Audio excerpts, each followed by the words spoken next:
Globalisasi dan digitalisasi perlahan merambah semua aspek, termasuk pemerintahan. Setiap ASN harus adaptif terhadap perkembangan teknologi agar tidak tertinggal dan selalu dapat memberikan pelayanan publik yang prima dan optimal sesuai dengan perkembangan zaman.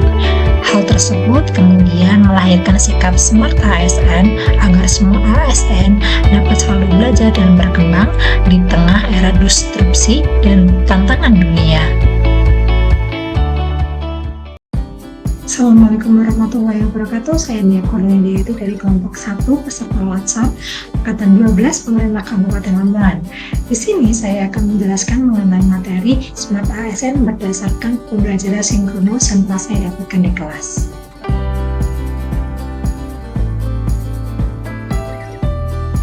Literasi digital itu apa sih? Menurut Gilster, literasi digital adalah kemampuan yang dimiliki oleh seseorang untuk mengevaluasi, mengintegrasi informasi dari berbagai macam bentuk yang didapatnya ke dalam format digital.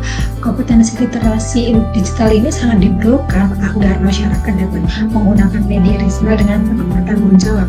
Seorang pengguna yang memiliki kecerdasan literasi digital yang bagus tidak hanya mampu menguasai software dan hardware saja, tetapi mampu bermedia digital dengan penuh rasa tanggung jawab. Nah, literasi digital ini dibangun atas 4 pilar. Yang pertama adalah digital ethic, digital culture, digital safety, dan digital skills. Digital ethic itu apa sih? Pada dasarnya digital ethic memiliki kesamaan dengan etika-etika di kehidupan sehari-hari, yaitu kemampuan individu dalam menyadari, mencontohkan, menyesuaikan diri, merasionalkan, dan tata kelola etika digital ke dalam kehidupan sehari-hari. Pada dasarnya etikanya sama, yaitu mengenai baik buruk perbuatan, apakah itu baik dilakukan atau buruk untuk dilakukan. Jadi pada dasarnya etika yang kita lakukan dalam bermedia sosial, dalam bermedia digital itu sama dengan etika yang kita lakukan di dunia nyata, cuman dalam bentuk yang berbeda. Selanjutnya adalah digital safety atau kemampuan user dalam mengenali, mempolakan, menerapkan, menganalisis mengenai keamanan digital dalam kehidupan sehari-hari. Di sini bagaimana kita sebagai pengguna media digital harus berhati-hati terhadap keamanan identitas dan keamanan data diri kita. Nah, digital safety sendiri bagi menjadi 3 hal. Yang pertama adalah kognitif, yaitu memahami berbagai konsep dan mekanisme proteksi perangkat, identitas, dan data diri. Yang kedua adalah afektif, yaitu empati dan kesadaran untuk menjaga identitas diri. Tapi sejatinya kita juga harus membantu dan berkontribusi pada sesama untuk mengingatkan dan menjaga keamanan identitas dari masing-masing. Yang ketiga adalah konatif atau behavioral, yaitu langkah praktis yang dilakukan untuk melakukan perlindungan digital terhadap identitas diri. Dan selanjutnya adalah digital culture, yaitu kemampuan individu dalam membaca, menguraikan, membiasakan, dan mengimplementasikan nilai-nilai Pancasila dan Bhinneka Tunggal Ika dalam kehidupan sehari-hari dari digitalisasi. Pada dasarnya kita sebagai warga negara Indonesia harus selalu mengimplementasikan Pancasila dan undang-undang di setiap aspek kehidupan kita. Begitu pula dengan bermedia digital. Nah, nilai-nilai Pancasila dan Bhinneka Tunggal Ika yang bisa kita implementasikan, yang pertama adalah kita memahami nilai Pancasila dan Bhinneka Tunggal Ika sebagai landasan kecakapan kehidupan dan berbudaya. Yang kedua adalah pendidikan karakter dan penanaman nilai nasionalisme.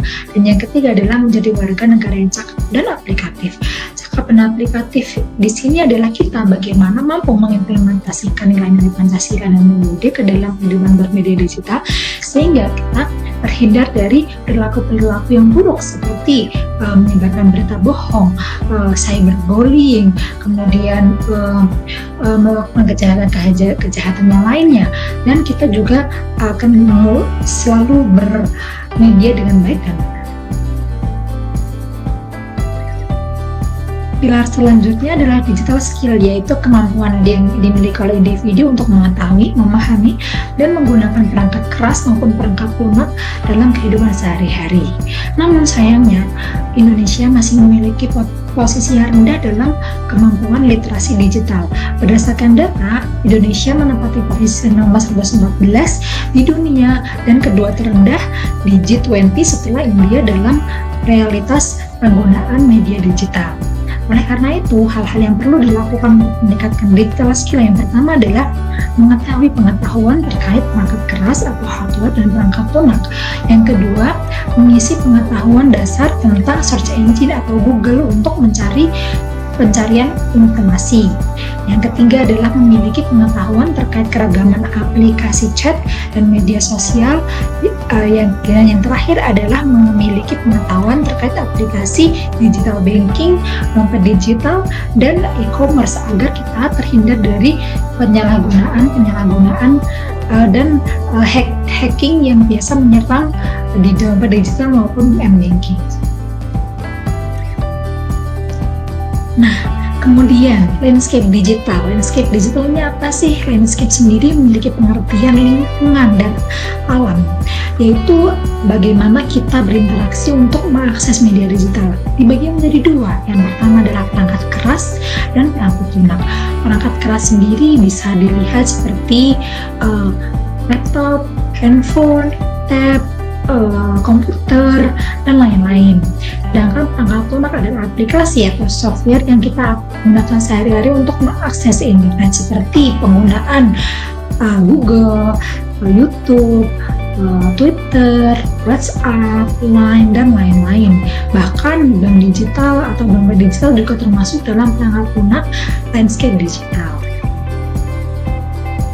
Namun, di era perkembangan teknologi digital ini juga banyak sekali hal-hal yang harus kita perhatikan dan membuat kita hati-hati karena banyak sekali modus-modus kejahatan baru yang tercipta karena perkembangan teknologi digital tersebut. Ya, ini seperti banyaknya sekali kabar-kabar hoax, banyaknya sekali akses ke penipuan, pembobolan bank digital, kemudian penyebaran berita-berita pornografi, penyebaran aksi cyberbullying, dan lain-lain. Bahkan di era sekarang banyak perusahaan-perusahaan yang ikut melakukan tracking jejak digital untuk melihat apa sih yang calon karyawannya tersebut lakukan ketika bermedia sosial. Berikut adalah materi pemaparan asinkronus mengenai materi Smart ASN yang dapat saya lakukan.